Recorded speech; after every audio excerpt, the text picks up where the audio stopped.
Julio Cesar Chavez, an authentic Aztec warrior, is regarded as one of the prodigies of the sport, a pup from the best litter that the golden cradle of Mexican boxing has given to the world.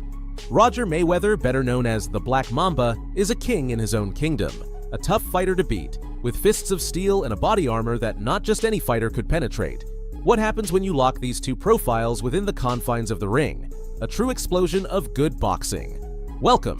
In today's video, I will take you through the two encounters between the Caesar of boxing and the Black Mamba.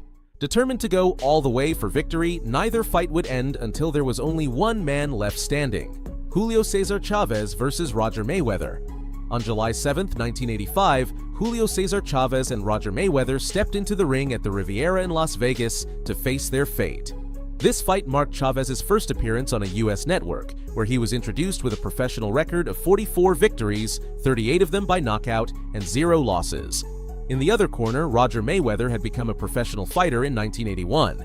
He had held the USBA lightweight title and the WBA and USBA super featherweight titles for brief periods. He entered this fight as the #1 contender for Chavez's WBC super featherweight title. As the local favorite in Las Vegas, Mayweather received a loud ovation during his introduction. The bitter side, you could say, was taken by Chavez, who was met with some boos from the crowd.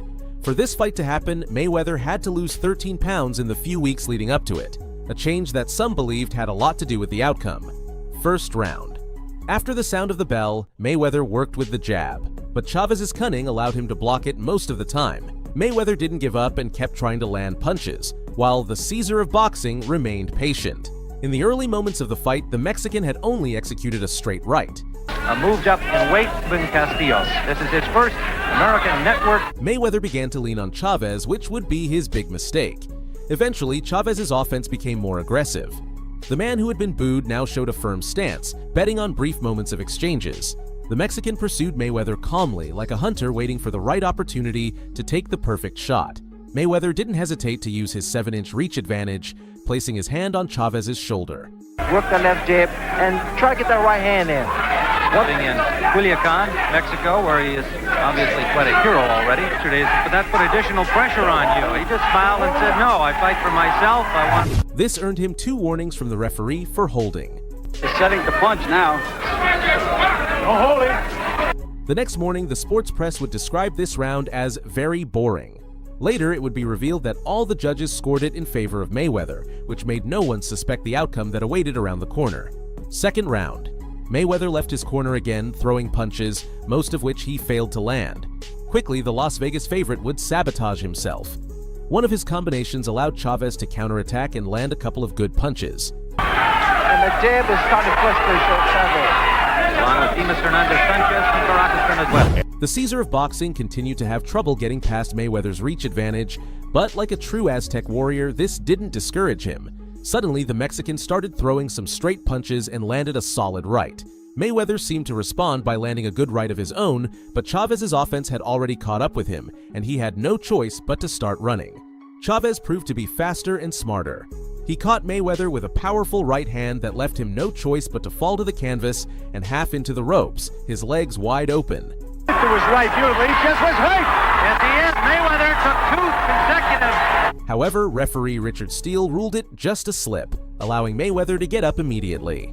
At that moment, Chavez likely realized that he needed to be more forceful to make it clear that he was above the heavy favorite. Mayweather continued the fight, but it was undeniable that he had been badly hurt. Therefore, he had no choice but to hold on to Chavez. The Mexican wasn't going to allow Mayweather to cowardly buy time to recover. So, he shook him off with a punch, and seconds later, he sent him to the canvas once again. Move now, he's still on Twitter Street. And a big one of his own. Mayweather has ruled it a slip, evidently. There was no count, and he's in difficulty. Down he goes again. Mayweather got up at the count of 4, but received the mandatory 8 count from Steele. When the signal was given, Chavez lunged at him, hitting him again. When Mayweather's already weakened body couldn't take it, he fell to the canvas once more. Chavez comes in with a right-hand lead. Mayweather still in difficulty trying to tie him up. However, once again, Steele ruled that it wasn't a knockdown since the fall wasn't caused by a punch. Continuing the fight, Mayweather embarked on an escape plan, fleeing from Chavez. During his retreat, he managed to land a good right hand to Chavez's head. This moment of offensive brilliance would be his last shining moment in the fight. The Caesar of boxing gave him no reprieve, chasing him and throwing punches left and right. A combination to the head sent Mayweather to the canvas for the last time, with half a minute left in the round. Pulling it on, he's got him again, a combination. Although he wasn't on the ground for more than half a second, Richard Steele found no option but to stop the fight immediately. Thus, the man who had been booed and was trailing on the judges' scorecards was declared the winner by technical knockout at 2 minutes and 30 seconds of the second round. But this story doesn't end here.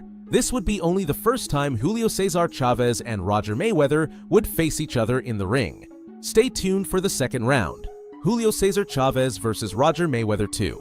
Chavez, who had already won the WBC and WBA lightweight titles, was ready to move up in weight to try to claim Roger Mayweather's WBC light welterweight title. As a precedent, Chavez had easily defeated Mayweather in 1985 while defending his super featherweight title.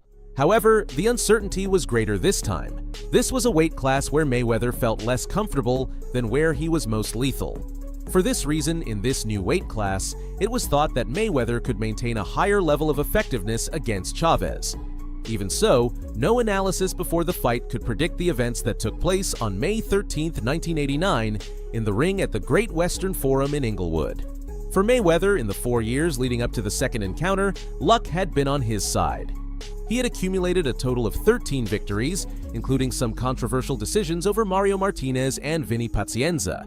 Also noteworthy were the technical knockouts over Sergio Zambrano, Sammy Fuentes for the WBC Continental Americas lightweight title, and Rene Arredondo for the WBC Junior welterweight title. He had only been defeated twice in this time. He suffered a knockout in the 6th round by Freddie Pendleton and fell victim to a unanimous decision against Pernell Whitaker, the NABF lightweight champion. Do you remember Mayweather's glorious entrance in Las Vegas? This time, the opposite happened. Mayweather was booed during his introduction, while Chavez was received with ovations. With Henry Elispuru as the third man in the ring, the rematch took place. First round. Mayweather started the fight with more caution than in the previous one. He kept moving, using his jab to keep Chavez at bay. However, he wouldn't come close enough to land one until after the first minute of the fight. Midway through the round, Mayweather moved in quickly to deliver a tenacious combination on Chavez, who showed a willingness to engage in a close exchange of punches but was quickly stopped by Mayweather's long reach. He cannot move at this pace for 12 rounds. Once again, Mayweather moved quickly around the ring, with the Mexican trying to keep up with him. Mayweather landed a quick combination, leaving Chavez with no weapons other than a left hook to the body. Despite this dominant stance, the Caesar of boxing pursued Mayweather until landing a few punches, but not at full power. In retaliation, Mayweather extended his arm once again to keep the Mexican at bay. In the first fight.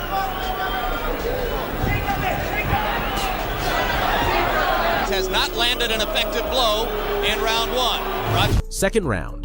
In this round, Chavez began to match Mayweather's offensive pace by landing more punches. But when he caught him against the ropes, Mayweather showed great strength in withstanding the attacks. Midway through the round, Chavez landed a strong left, followed by another, which he complemented with a series of hooks that rained down on a Mayweather with his back to the ropes. Most of these punches were blocked, allowing Mayweather to escape that dangerous situation without much damage.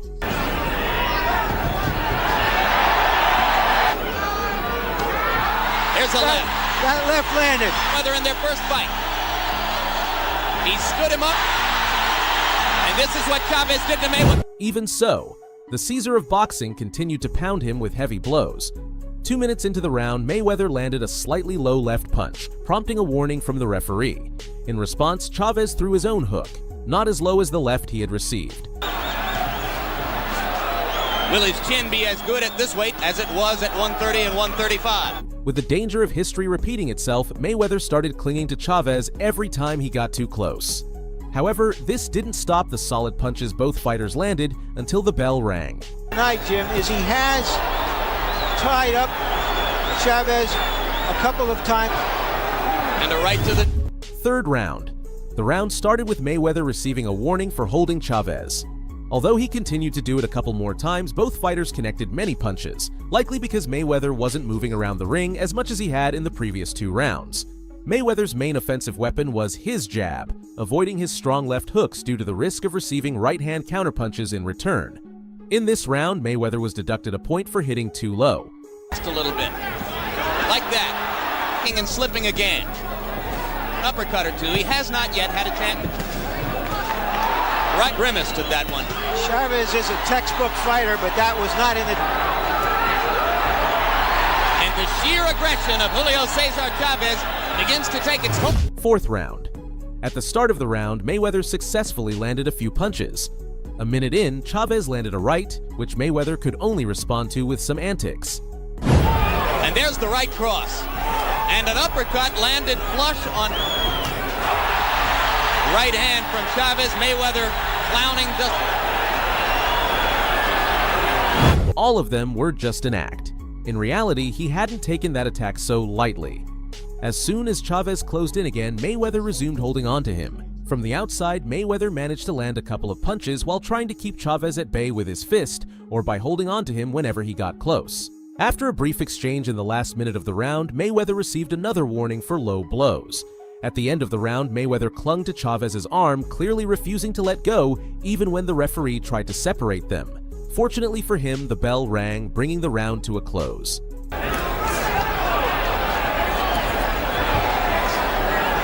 Largely is mental for this fight. The point deduction. Both fighters landing good punches. Mayweather landed a right hand, no right cross. And a round. Fifth round. As soon as the bell rang, Chavez jumped out of his corner to hit Mayweather, continuing the assault for the first half minute. The onslaught stopped when a terrified-looking Mayweather managed to grab hold of Chavez's body. In this round. Of course, if you're new to boxing, it's important to recognize he can't know you're low. Chavez stepping in now. After separating, the two exchanged blows. While the Caesar of boxing showcased his best moves, the Black Mamba tried to cling to him whenever he could. It seemed the referee's warnings to Mayweather for holding didn't matter to him. It was pure survival instinct. When he wasn't resorting to clinching, Mayweather landed some decent punches, an event that continued for the rest of the round. However, it was clear that the Mexican fighter was the aggressor, while Mayweather remained on the defensive. It was no surprise then that the man who had already defeated him once was racking up most of the points. The welterweight division, he would like... Sixth round. The round started with a good display of boxing. Though Chavez was more aggressive at the outset, Mayweather quickly caught up, throwing his jab and landing a solid cross that prompted Chavez to playfully react, just as the Black Mamba had done earlier. Good right cross.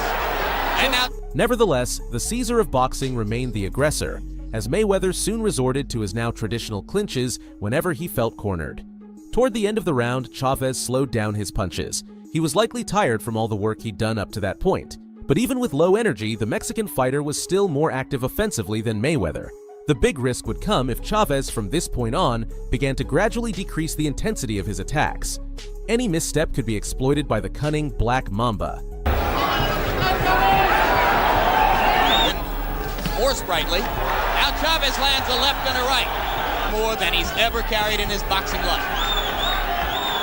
Doesn't sound like a lot's up again as Chavez continues to step inside. Seventh round.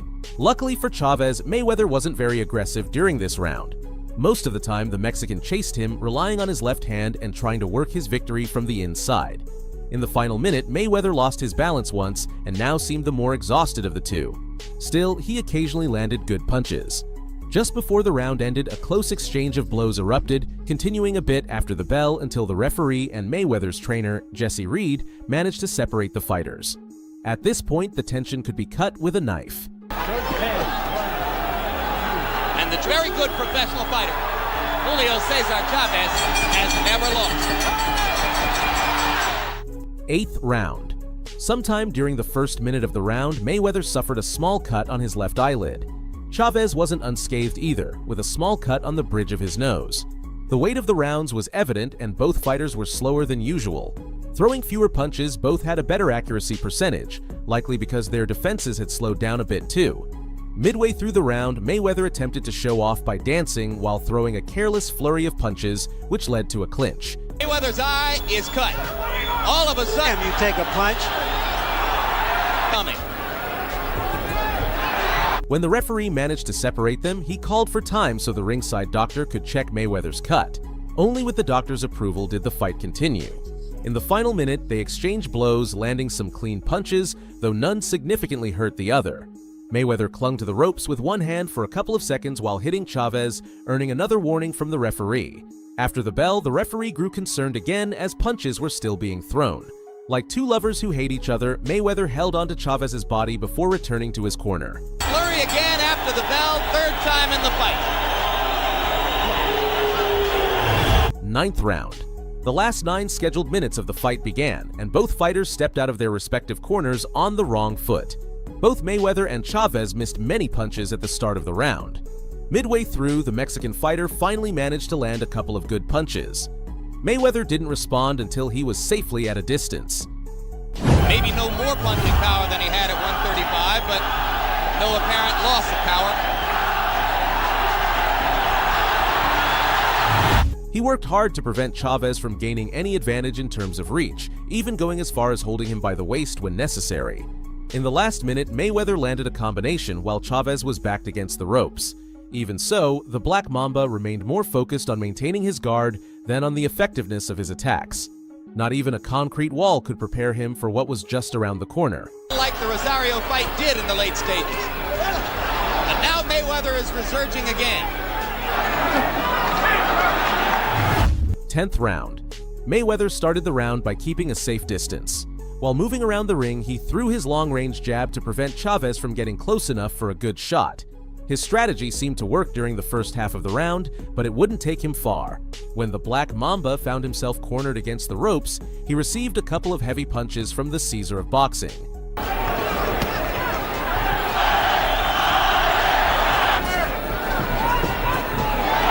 When he gets this far, he's headed for a decision. Cutting off the ring. He really doesn't. After the 10th round, Roger Mayweather decided to run away like a coward and refused to come out for another round. This decision, questionable to say the least, handed Chavez the win by technical knockout.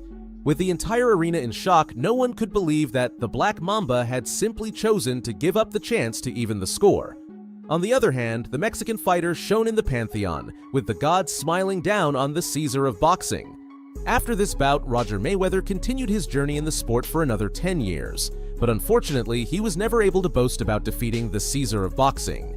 If you've made it this far, thank you. Remember, the best way to support my content is by leaving a like on the video.